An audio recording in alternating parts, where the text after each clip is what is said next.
Good morning. Welcome to Shul.com at the Surfside, Kolel Boked. We are talking about the laws of Shabbat and Hilchot Shabbat from Rabbi Yonatan Naxon. So we are up to Hadlakat Nerot on Erev Yom Kippur. We're discussing all candle lighting and some of the laws of what you have to say, what you have to do. So Hadlakat Nerot on Erev Yom Kippur. There's a mitzvah to light candles on Erev Yom Kippur just as there is for Shabbat. And the proper beracha to say it is the Hadlik Ner Shel Yom HaKippurim. The Sephardic custom is to light the candles only after reciting the beracha. That is our custom. There is a custom to light and then say the beracha, but we first light the candles and then we say the beracha. Why? Because when you say the beracha, you're accepting upon yourself the aura of the day and the mitzvah of the day of Shabbat, of Yom Tov, of Yom Kippur. And if you accepted that, then you can't light. So we seemingly light, and then we say the beracha to do it. It's interesting, this happens a lot in Shulchan Aruch, where you'll notice where the order of the berachot and the mitzvot switch. Because according to the Shulchan Aruch, when it comes to Netilat Yadayim... It depends what's bonding. What's bonding? Is it the bracha or the action? Like in Shulchan Aruch, when it comes to Netilat Yadayim, it says that first you say the beracha and then you wash your hands. But we don't do that. Now there's a few reasons for it, and I looked up Tamei Min Hagim. One of them is that generally if your hands are dirty, you wouldn't say the beracha netilat yadayim and then go wash. So there's a few reasons why they switch it. That and Tamei Min Hagim brought that very simple reason. But if your hands were dirty, why would I make a beracha and then wash them? So that was one of the things. But so he says here. Let's look at note 35 on that. He brings down halichot olam and Tarat HaMoadim on that discussion. Let's continue. If Yom Kippur is on Shabbat, falls out on the day, the proper beracha of the candle line would be the hadlik ner shel Shabbat ve Yom HaKippurim. When it was Yom Tov, it was like the hadlik ner shel Shabbat ve Yom Tov. What happens if he forgot to say ve Yom Tov? We said yesterday, it's okay. He's still covered. He's still good. If a woman omitted the word Shabbat or Yom HaKippurim, she has nevertheless fulfilled her obligation, does not have to light again. Usually if you do the mitzvah and you said the beracha to the extent, it will be okay. It's kind of like in the morning if someone put his tefillin on, he didn't say the beracha. He forgot. Or he doesn't even know if he said the beracha. That's how sometimes we're so absent-minded. We don't even know if we did it. Look at the level at where we are today. People, the guy finishes the Amidah. He's not sure if he said Ya'aleh v'yavo. He doesn't even know. You know, it goes to show you what's happening with our absent-mindedness. And why is that? It's because a lot of the technology that we're using today has psychology built into it. And the psychology takes away from the person's mind, colors, sounds, the way these stuff look, and it causes you to have an addiction to constantly look at it. These things take away from your mind being settled, and suddenly people are not able to focus. People are wondering why people have ADHD, why people can't focus on anything. Because you created an environment of every chemical in food, whether it's the red dyes, the blue dyes, the yellow dyes, all that stuff, along with tons of coffee, tons of technology, a phone in your pocket that vibrates and tells you to look at it every few moments. That takes it makes him absent-minded, not more focused. We're not more focused. Back in the day, a guy would be able to focus on something for 3 hours straight. He wouldn't move from his table. Today, if a guy's learning for an hour, it's a big thing. But back in the day, that wasn't the case. So this is what's happening. And if someone forgot, even with tefillin, it's okay. You still did your mitzvah. You're good to go. When lighting the candles, one should not recite a Shechianu on Yom Kippur. We also said on Yom Tov, you don't say Shechianu. Why? Because the Shechianu is going to be covered by the man in the Kiddush, the husband, and he'll have kavanah. If one did, one may no longer perform any melacha. This is important. I'm going to get to it. Therefore, it is better to hear the Shechianu from the Hazan in the synagogue on Yom Kippur. However, if a woman wants to recite Shechianu herself, or she's unable to attend... When does he do that? I'll tell you. However, if a woman wants to recite the Shechianu herself, or if she's unable to attend the tefillot at the shul, let's say she's going to be home with the kids, she should only recite Shechianu after donning her non-leather shoes and lighting the candles. This is important. On Yom Tov, there's a beracha Shechianu on each day of Yom Tov. The reason why we tell the women not to is because the husband would do it. On Yom Kippur, one person does it, which is usually the Hazan with Kal Nidre. If you ever notice, sometimes they give it to the person who bought the honor of holding the first Sefer Torah. They let him do the Shechianu, as long as he has kavanah for everybody. And sometimes they tell everybody, okay, you do it quietly, just listen to him and say it yourself. I remember when I did it in Brooklyn, in SLC, I bought the Kal Nidre 1 or 2 years. I got to say the Shechianu, and I did a whole special Yeshem Yichud to cover everybody in the shul and to have kavanah for everybody. It's a special feeling, like you're covering the Shechianu on Yom Kippur that night, holding the Kal Nidre Sefer Torah. It's a special moment, and It was nice. I like it when the Hazanim do it when someone was a Talmid Chacham. Obviously, if somebody's not knowledgeable or he's not the guy who's learned, then obviously you let the Hazan do it and not. But if the woman decided she wants to do Sheikhah and she's not going to shul that night, it's okay. But she just took upon herself Yom Kippur officially, because lighting candles does not take upon yourself Shabbat. Like for example, if my wife wants to light tonight, she can go do melacha afterwards if she makes that condition. I never accept Shabbat with my wife's candle lighting. So if she lights the candles, it's nothing to do with me. She lights it, that's herself. I accept Shabbat when I say Lecha Dodi, or I say I accept myself Shabbat. So sometimes when we're doing mincha, if we're running late, we'll do mincha, then Shir HaShirim. But then what happens when you finish Shir HaShirim, it's already past sunset, and you're supposed to accept Shabbat before. So what do you got to do? Very simple. Say, I accept upon myself Shabbat. Done. I say it after Aleinu, I'm now covered. I say Shir HaShirim, it's okay. I accept myself Shabbat early. So what is so why for the man, the lighting of the candle, you're saying? So there's a mitzvah to light candles, but we're trying to distinguish, is lighting the candles the starting point of the Shabbat and Yom Tov and Yom Kippur? The answer is no. For men, it would be the acceptance or sunset. Sunset there's no choice. Sunset is that's it. That's the time. The veto power. It's the veto power. That you have nothing to. You can't say anything once the sunset comes. But if sunset didn't come and you want to accept it earlier, that's how people accept Shabbat earlier. And you're not supposed to accept Shabbat that much earlier. You could accept it a half an hour earlier, even an hour earlier. We do it 18 minutes earlier, but you can't do it from like 11 o'clock in the morning or 12 o'clock in the morning. There's some conditions on it, which we'll probably get to. 18 minutes creeps around all over the place. It creeps down. Now there's a reason. I remember Rabbi Mansour gave this. Let's see if I could do the calculation again as to Shabbat. There's 18 minutes and there's 52 weeks, right? Yeah. So if we do that, we have 18 minutes times 52 is 936 minutes of extra time before sunset, right? Let's divide that by 60, and we have 15.6 hours, correct? Were we so far good? Yeah. So he stated that you would add every single year, I think, half a day of Shabbat by doing it. And if you added another 18 minutes, you'd have 30 hours, you'd have one full day of Shabbat that you added to the year. So when you add, if a person's adding another, let's say 18 minutes of Shabbat, he would have at the end of the year 30 30 hours, which would cover him one of the full Shabbat. Right. You don't realize that that's exactly what you did. You have only 52 weeks. You just added another Shabbat in time to your year with just 18 minutes. That's amazing. It's interesting. He did the whole calculation. I got to look into it again. He's going to be here next week, Rabbi Ben. So we're doing, God willing, a speaking engagement. So when he comes, I'll ask him for that Hidush again. It'll be nice. Yes. But the opposite isn't hold true, right? Let's say if I remember in Montreal sometimes in the summer, Shabbat used to start like at 8:30, but the shul they used to do it at 6:30 or 7 because the family. So then the rabbi was saying, just make sure that your wife lights more. Like the Chadli is going to be more of this because if you take in, you do the Chadli, you're not going to come back home and then, the TV's still on and this because there's still an hour left. So let's take a look. I like that, but actually the Mishnah says the opposite. Let's take a look. On Shabbat, when the people used to pray, the custom was that they actually used to pray early. They didn't pray late. How do I know that? Take a look at this. You say it every single Shabbat, and you say it in the Bamei Madlikin, right? When the husband comes home and he says, Al shalosh averot nashim metot b'shat lidatan. There are three sins that a lady dies at the time of birth. A lady lo alinu dies at childbirth. What are they? Al she'enan zehirot b'nida. Doesn't say that they don't do the process of nida with the whole menstruation and the period thing, but it says they're not careful. She'enan nizharot. Enan zehirot. They're not careful. B'nida with hala. What does it mean hala? What, they don't make challah? No. When they don't take a piece of the challah to burn it off, which is a big issue, a big thing. And with lighting candles, or lighting the candle, because we already explained in our 5 opinions of how many candles to light that the halachot on Shabbat is how many candles you need to light?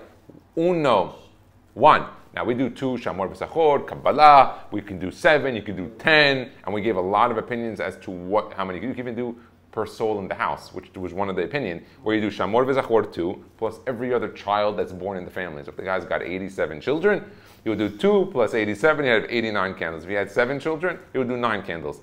So what he says here, hadlakat haner, one. If she's not careful with these three, it's seemingly one of the signs as to why. That doesn't mean this is the only reason why they would die at childbirth, but the Mishnah is giving you a hint. If you see this happening and you know that she was not careful with these things, just the Hachamim do it. Now, what's interesting, Shiloshat Devarim, there are three things. Sarich Adam Lomar Betoch Beto Erev Shabbat Im Chashecha. There are three things a man needs to say in his house on Erev Shabbat with the nightfall, Im Chashecha. En Ma'asarin Tabadai Ve'en Matbi Isarten. He says, did you do Ma'aser? What does that mean? They would have farms. So they would cut the crops, cut all the cucumbers, cut all the avocados. Did you do Ma'aser on it yet? Did you separate the tithing, giving the poor people and separating all that? Did you Erev 10? Did you make an Eruv to make sure we can carry? That we can go out and carry now in the courtyard because our kids are going to go out and play, we're going to go outside and carry. Hadliku tanir, light the candle. What do you mean? How can he say these three things? I thought it's already Shabbat. After nightfall. It's already after nightfall. So nightfall doesn't necessarily mean sunset. It could be that it's already getting dark. So why is he saying these three things? That means that he prayed before Shabbat, and he came home, and seemingly they were not done because she still had more time to keep the Shabbat. She still had that time. He prayed early. He came home. He already started Shabbat. I took Shabbat early. I went with my son. I'm already coming Shabbat. And he's like, oh, honey, by the way, did you? I see you didn't accept Shabbat. Did you do the because once you accept Shabbat, you can't light the candle. Yeah, that's a nice trick, by the way. Yeah, let me hear. What is it? Tell me, doctor. Because you come home, you still have an hour before Shabbat starts. But I started Shabbat already, so honey, you're not gonna finish cleaning and everything. Listen, doc. The doctor, when it came to the cleaning, you still could do that on Shabbat. When it came to the other stuff, maybe not. But your wife, I have no doubt, she'll make you find the work that's permitted to do on Friday. And so, what would Rabbi Mansour say about this is great hidush. You're gonna love this. He says, if you look at the Mishnah, you got to be medayek in the words of the Mishnah. Medayek means you have to be a little bit fine. What does it say? It says, Shiloshat devrim tzarech adam nomar betoch beto erev Shabbat. He goes, what happens? A guy comes home on Friday night, and we explained that the Satan, the Yetzer Hara, he's at its peak right after Hatzot today. We're on Erev Shabbat, Friday today. Why? Why does the Satan love to make fights in the house? It's one of the highest times of... Why? Come on, give me a good reason. Most effective. Why? But why? Why on Friday, you ever notice everyone gets nervous? They say in nerva, everyone's getting nervous. Where's my stuff? Where's my shirt? Where's my thing? Did you? Why? Anyone? We spoke about this, Yossi. Why? Why on Friday? I'll tell you why. Because listen to this great hidush Rabbi Mansour brought down, and I'm going to give you a great tip he gave on this Mishnah. He said, look, during the week, the Satan is busy. He's busy. This Malach HaMavet Samech Mem, he's got a lot of stuff. Plus, Gehinam is a lot of work. Don't forget, Gehinam, according to the Mefarshim, is much bigger than Gan Eden. Gan Eden is like, Lehavdil. Lehavdil, like the village of Bell Harbor. How many houses are in the village of Bell Harbor? 50, 100? Okay. And what about the rest of Miami Beach? 20,000 houses. That's Lehavdil. Lehavdil. I don't want to give you a good idea, but you get a picture. Okay, what happens on Erev Shabbat? Now, Shabbat, whoever keeps Shabbat, the Gehinam is closed. They shut off the engines. The problem is, they don't shut them off 5 minutes before Shabbat. He needs a couple hours to shut down the engines and everything. So what does he do? He starts to tell all of his workers, okay, guys, stop putting fuel into the ovens. Everyone start to calm down. So suddenly, all the workers start to come home, and they start to let the people from Hatzot of Friday to cool down in Gehinam if they kept Shabbat during their lifetime. It's unbelievable. That means a person can keep Shabbat and still be in Gehinam, but that's another discussion. Now, what happens to Satan, now that he's not in Gehinam and they start to close off all the engines, he's got a lot of free time on his hands. So he starts to look for customers. And he starts to look for people that are doing mitzvot. So suddenly, you notice on Friday, you come home and everyone is nervous because this Satan, he's not in Gehinam. He's got a lot of free time on his hands. So he does everything he can to come up the people that are keeping Shabbat. So he goes out of his way to figure out any way to make that disturbance. And that's why on Friday, between Hatzot and Shabbat, they do that. I'll give you a wild story that happened to my dad. One week we came home, and I don't know what happened. It was also Shabbat. We were 5 siblings at home. We were all young. We were all like in elementary school.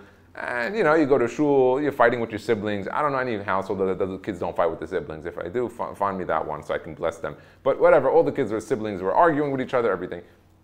And we came home, and us three boys, we're three boys, two girls, the three boys were fighting.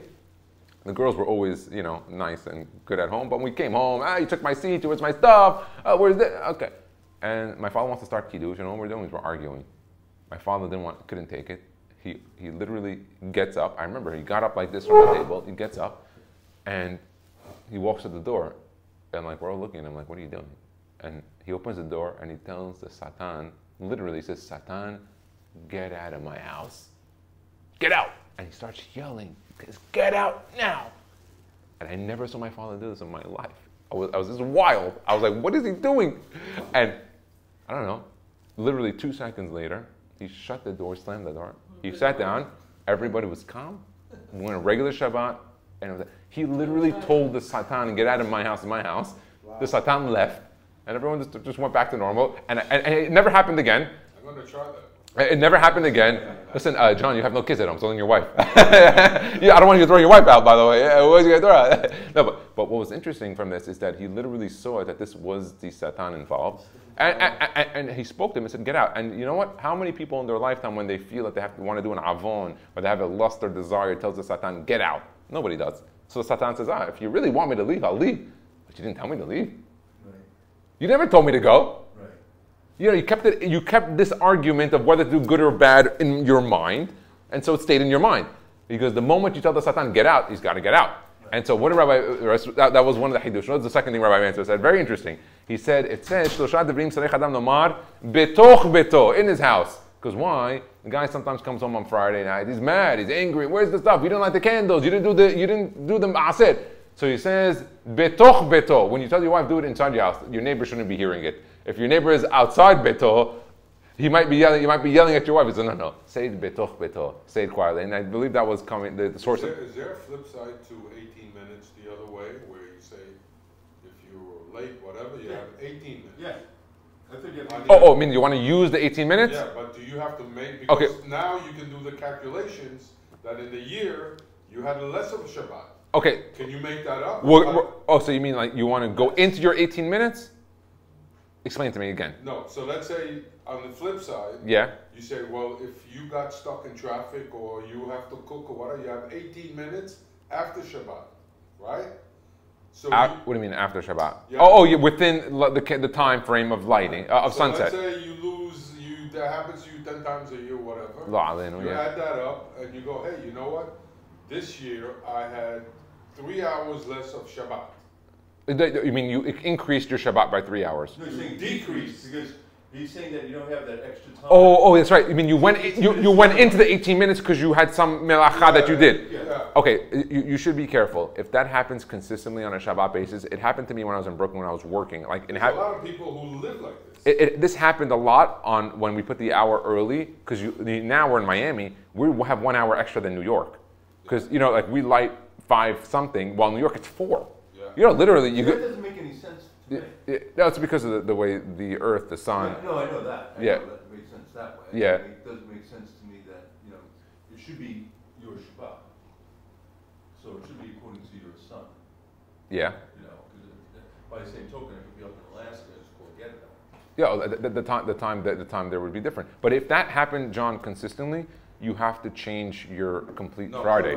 You got to change your complete Friday. It happened to me a couple of weeks in the winter when I was going to work. Literally, I'm coming home, and plus, you want to get showered. All the kids are in the house. You got to get stuff that you want for Shabbat. It's literally 4 o'clock. Yeah. And by the way, 4 o'clock, and sometimes 4:15 is tefillah, which means you got to be ready from 3:45.